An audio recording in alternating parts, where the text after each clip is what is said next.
땅에서 이스라엘의 암몬 족속의 침략과 지배를 받게 되고 그로 인해 큰 고통과 고난을 겪게 됩니다.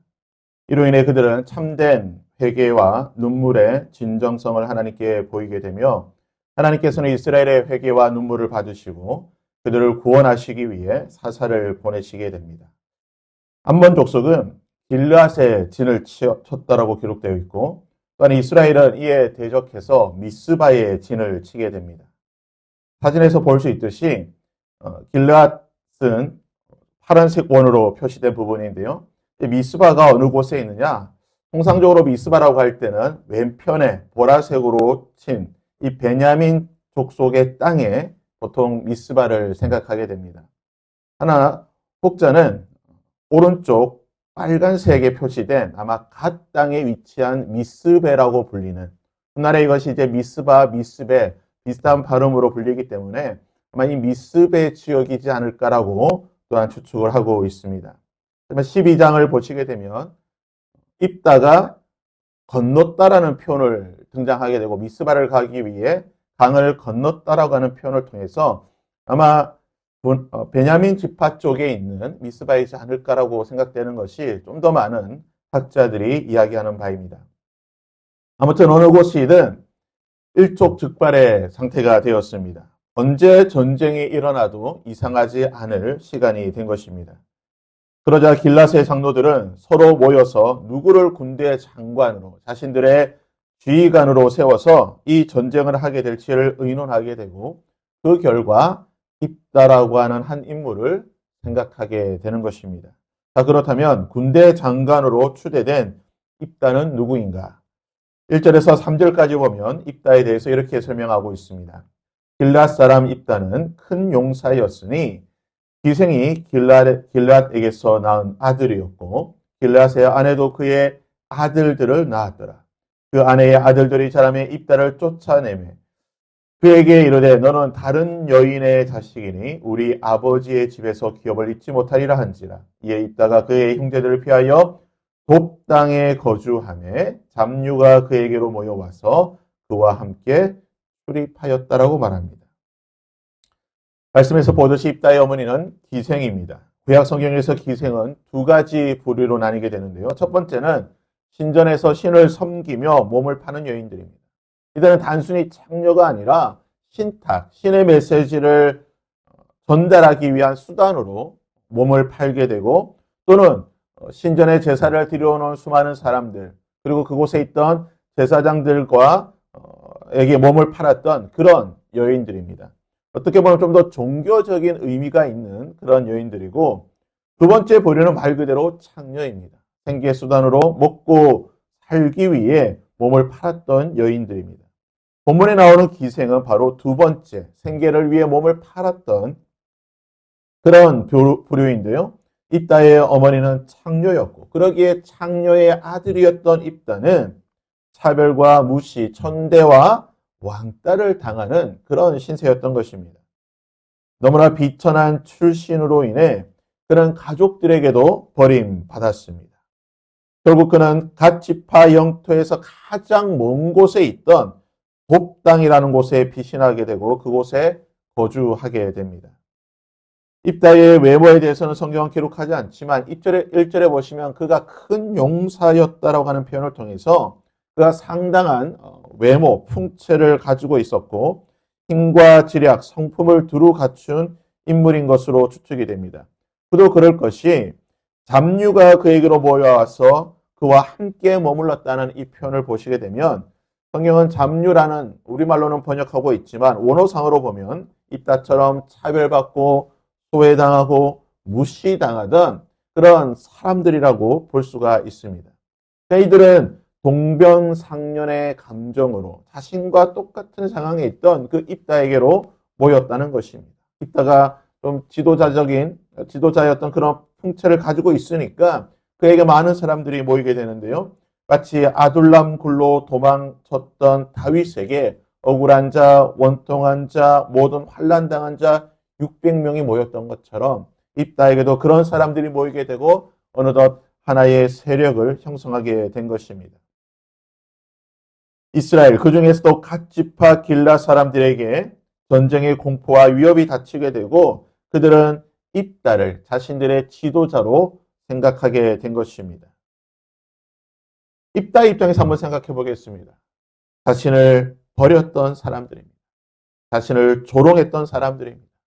그 사람들을 피해서 아무도 찾지 않는 먼 곳에 숨어들었고 그곳에서 눈물의 시간을 보내고 있었습니다. 그런 그에게 이제 찾아와서 자신들의 지도자가 되어 달라고 이 전쟁을 이길 수 있도록 도와달라고 요청을 하고 있는 것입니다. 입다의 출신 성분은 좋지도 않습니다. 어머니가 창녀고 평생 손가락질 받고 무시당했습니다. 얼마든지 나쁜 길로 빠질 수 있는 상황입니다. 더군다나 그에게는 수많은 사람들이 모였습니다. 자신과 비슷한 사람들이 많이 모였고 그들과 함께 도적질하며 또는 자신들을 내쳤던 이 길라 사람들을 공격해서 복수할 수도 있는 얼마든지 나쁜 길, 악한 길로 갈 수 있는 그런 상황, 그런 모든 조건을 가지고 있었습니다. 이런 상황 속에서 입다는 믿음을 가지게 되는 것입니다. 그것을 어떻게 할 수가 있습니까? 길랏 장로들이 그에게 다가와서 우리의 지휘관이 되어달라고 요청했을 때에 입다가 가장 먼저 한 일을 모든 장로들을 데리고 하나님께로 가게 되는 것입니다. 11절에 입다가 길랏 장로들과 함께 가니 백성이 그를 자기들의 머리와 장관을 삼은지라 입다가 미스바에서 자기의 말을 다 여호와 앞에 아뢰니라. 당시 성소가 있던 미스바로 가서 입다가 자신의 모든 말을 여호와께 아뢰었다라고 말합니다. 하나님께 하나님의 뜻과 하나님의 지혜를 구하며 하나님의 함께하심을 기도했다는 것입니다. 너무나 비참하고 절망적인 환경에서 자포자기하고 악하고 타락한 길로 갈 수 있음에도 불구하고 입다가 이렇게 믿음의 사람이 될 수 있었던 비결. 뿐만 아니라 그가 12절에서 27절까지 암몬 사손의 왕에게 사신을 보내어서 여러 가지 말들을 하며 협상을 하는 과정에서 300년 전에 있었던 모세 시대부터 시작된 하나님의 구원의 역사를 말하고 있습니다. 너무나 소상하게 하나님께서 어떻게 우리를 구원하셨고 애굽에서 인도하셨고 광야에서 인도하셨고 모세를 통해 하나님이 어떤 일을 하셨고 너희들과의 관계가 어떻게 되는지를 너무나 소상하게 잘 이야기하고 있습니다. 우리가 살펴보았지만요. 이 사사시대의 300년은 이스라엘이 하나님을 떠났던 시대입니다. 하나님을 끊임없이 배신하고 하나님을 잊어버리고 외면했던 시대입니다. 그러기에 사사기 2장 10절의 말씀처럼 그 세대의 사람들도 다 조상들에게로 돌아갔고 그 후에 일어난 다른 세대, 있다는 바로 이 다른 세대입니다. 여호와를 알지 못하였고 여호와께서 이스라엘을 위하여 행하신 일을 알지 못하던 세대였습니다. 여호와를 알지 못하던 이 세대 가운데에 입다는 하나님을 알고 있었다는 것입니다.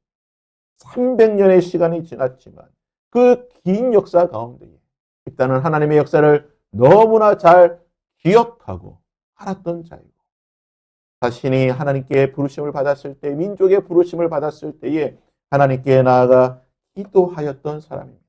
그렇다면 입다가 어떻게 이런 믿음을 가질 수 있었을까요?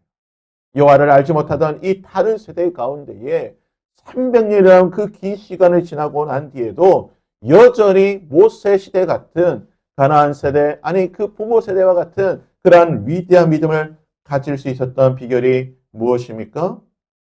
성경은 기록하지 않지만 제가 추측하건대 이따의 그 지파였던 갓지파, 그 갓지파에 있던 한 장소가 있습니다. 그것이 무엇입니까? 우리가 여호수아 22장을 통해서 살펴보았지만 요단 동편 므낫세 르벤 갓지파가 세웠던 엣제단입니다. 요단 강변에 세웠던 그 엣제단. 하나님의 역사와 하나님의 은혜와 하나님의 구원을 기억하기 위해 동쪽에 있던 지파들이 세웠던 그 엣제단. 그것을 통해 그들은 하나님의 역사를 배웠던 것입니다. 300년 전에 세웠던 그 엣제단을 통하여 그 믿음의 유산이 입다에게까지 전해졌다는 것입니다. 아마 수많은 사람들이 그 엣제단을 보았을 것입니다. 여호와를 알지 못했던 수많은 사람들이 엣제단을 보면서 과연 저것이 무엇인가? 저것이 오늘 우리와 무슨 상관이 있는가? 라고 생각을 하였겠죠. 가장 비천한 가운데에 절망과 낭망한 실패와 좌절할 수밖에 없는 그러한 상황 가운데에 입다는 그 엣제단을 통하여 자신의 땅 가운데 세워졌던 그 엣제단을 통하여 300년 전 믿음의 조상들의 그 위대한 믿음의 유산을 기억하고 이어받았다. 그리하여 자신의 세대에 하나님의 역사를 다시 한번 이루어내었던 위대한 믿음의 사람이 되었다는 것입니다.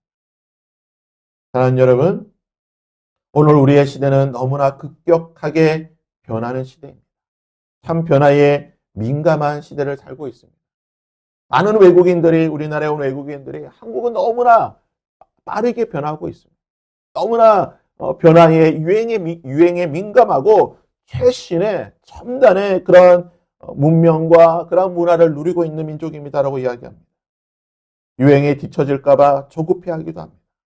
그러나 하나님의 역사, 하나님께서 행하시는 방식은 변함이 없습니다.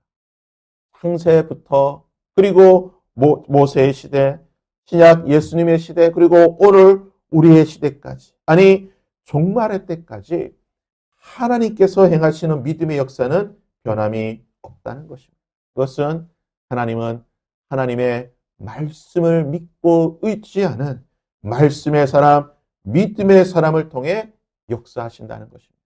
그것이 비록 구닥다리처럼 보이고 오래된 것처럼 보이고 도저히 현대적이지 않는 그런 지나간 유산같이 보이나 그 엣제단을 통하여 믿음을 배웠던 입다를 통해 하나님께서 역사하셨던 것입니다.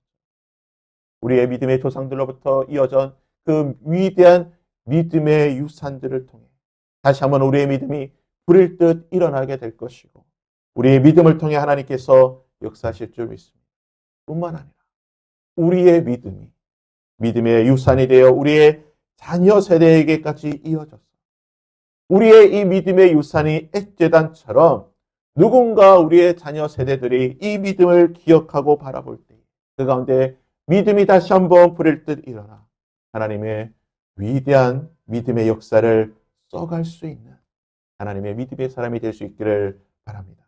바라기는 오늘 하루 우리의 믿음이 위대한 믿음의 유산으로 이어질 수 있는 그러한 한날이 될 수 있기를 주님의 이름으로 부탁드립니다.